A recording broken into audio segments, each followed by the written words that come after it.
This is the final presentation for the Increasing Student Engagement in Independent Reading Action Research Study.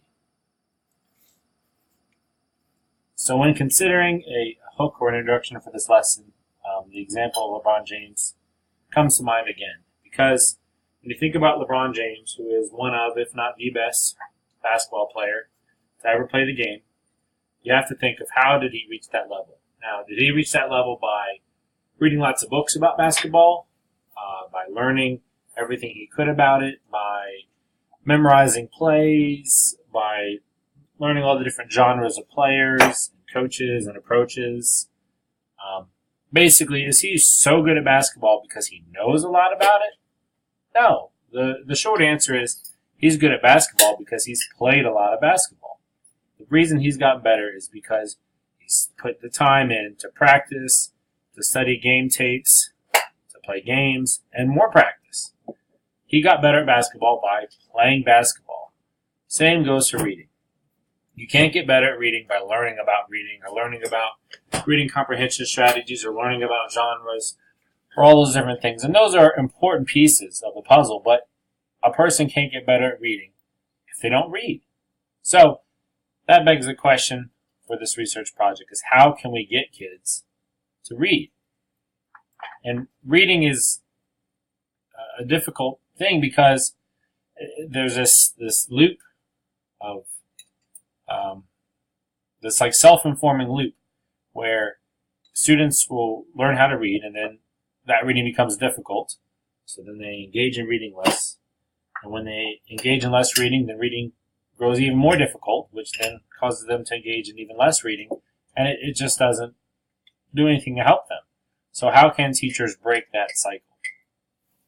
So following the Lewis Action Research Spiral, the first step is to identify a general or initial idea. So the idea that definitely came to mind in my current position as a secondary literacy specialist is illiteracy.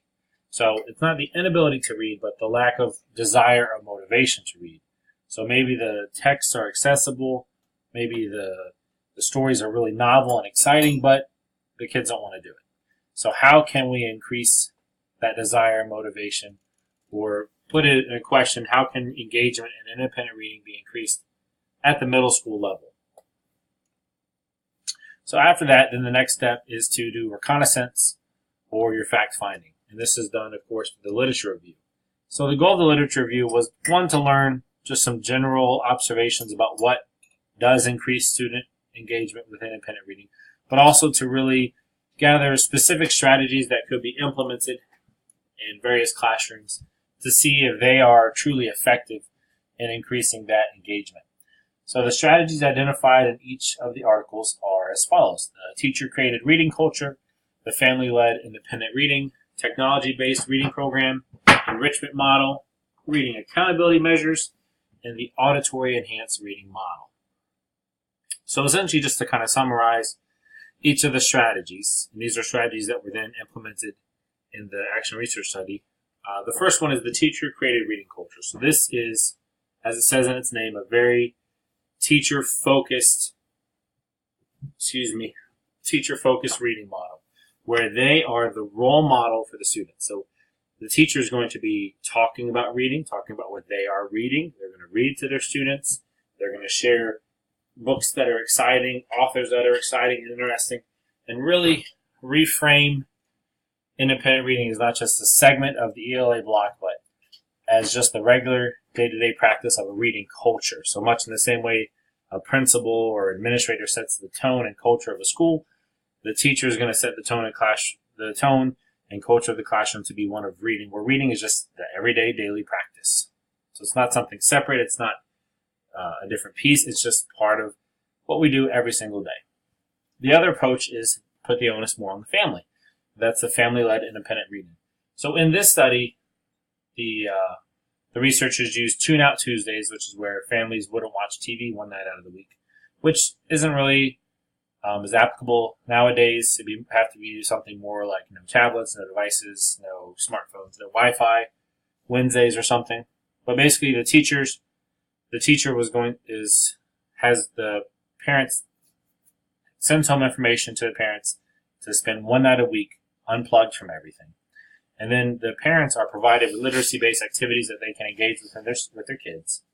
And then in addition to that, there is a lot of motivating reading activities done in school, like book talks, author visits, read alouds, things of that nature. So things at school to get the kids excited about the reading, and then the follow-through is at home with the family-led independent reading. So unlike the teacher-created reading culture, the onus is on the family. The third one is the technology-based reading program. And in this research article, it talked about the reading program Read to Impress, which is not available in our district, but we do have Achieve 3000 used at the middle school. So kind of jumping off of this research article, I selected that program to kind of take the place as the technology-based reading program to see if engaging with a regular technology-based program, if that's going to increase student engagement with independent reading. The fourth one is the enrichment model, which unlike most reading programs, especially ones focused on increasing engagement or influencing those unmotivated readers, this one's not in a deficit model, but more of how can we push students further model. So the crux of this one is that the independent reading done by students is to learn about something, so a topic, a person, or just like maybe a story, and then that reading is done, again to pursue their own learning, and then from that they create something kind of like a genius hour type activity where they create something novel to respond to that reading or to represent what they read. And that could be something like a writing piece if that's what they want to do, or maybe something more artistic, something more tangible they could build, or maybe a solution to a problem kind of scenario.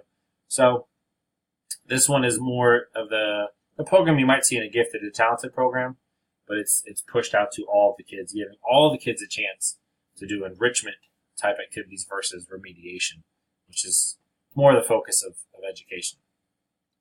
The fifth one is the reading accountability measure, and this was done in a college course, and basically they were finding out that the kids weren't doing the readings at home. And the curriculum we used at the middle school and the high school requires students to read outside of school.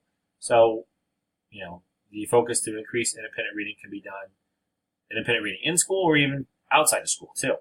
So with this reading accountability measure, the students were assigned readings, and then they would come into class the next day, and there would be a Monte Carlo quiz, which means the professor would roll a dice. If it got a certain number, they have the quiz. If it got a different number, they don't have the quiz. So there's always that possibility that a quiz could happen, which put a little more emphasis on that the student should be doing the reading. And then to help them with the reading, they provided them with reading guides that really focus on metacognitive strategies and those pre, during, and post-reading strategies. So kind of pairing the reading guide to kind of handhold the students a little bit, and then providing some sort of accountability measure is going to be the main piece of that model for the instruction. And then the last one is an auditory enhanced reading model. And this is just a reading model to increase independent reading using auditory type learning activities. So these included listening to softer, which is like classical or instrumental music, to accompany the reading time, the independent reading time. And then also with that there would be weekly book talks. So the kids are doing, talking orally about their novels, and it's not just another, worksheet or like Renaissance place where they have to read a book and then take a test. So something a little bit different to get the kids engaging with independent reading. So from this literature review, we identified the 6 strategies that were going to be implemented. And now moving forward, we're going to see what were the classes like that these strategies were implemented in, how was the effectiveness measured, and then what were the results. So the planning step, there were 7 classrooms used, 1 for control, 6 for the different reading strategies. And the classes chosen were all general education classrooms. This was just kind of out of necessity. So I talked about how this was a convenient sample. So the TAM teachers don't have an honors section, and the honors teachers don't have any special ed kids on their team. So I needed to find classrooms that were a little more commensurate in their abilities. Now there is some variety in terms of whether there's students who may have been tiered through RTI, or maybe there's English language learners, or maybe there's students with 504 plans. But in both classes, there are no students that would be on the gifted and talented track, and there are no students that are on the special education track. So tried to create classes that were similar in their makeup.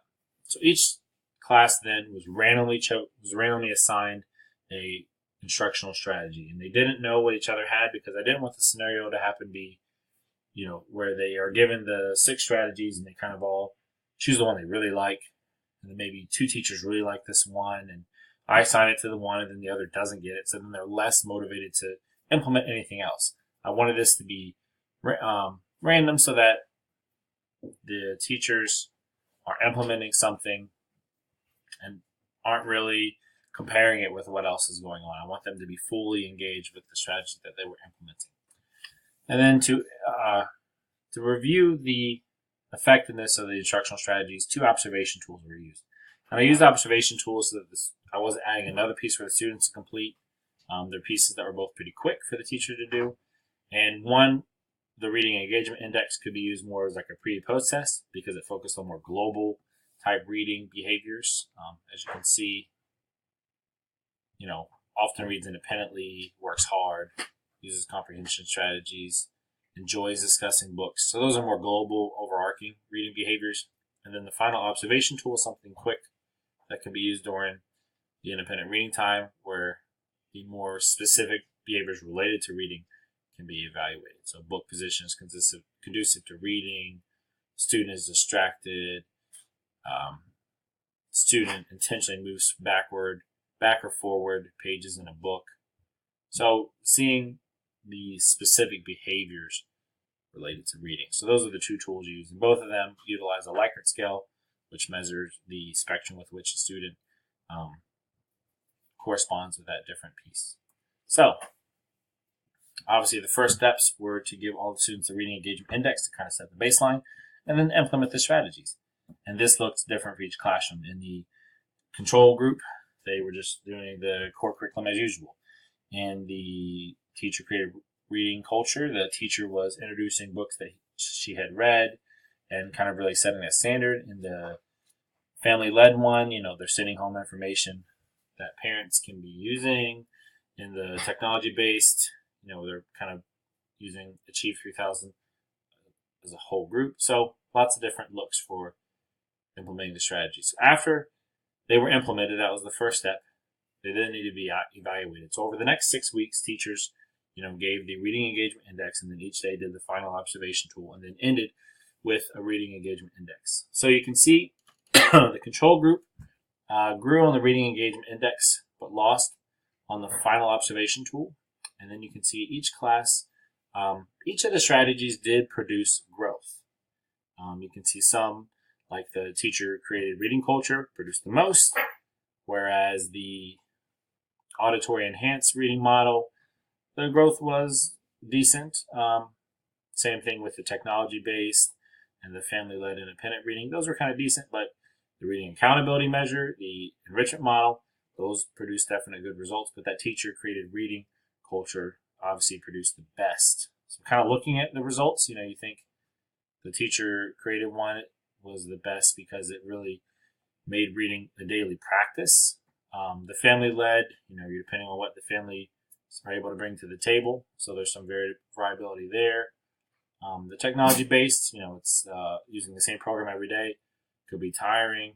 The reading accountability one, right? It's tied to their grade, so it gives a little extrinsic motivation. But those are the basic results.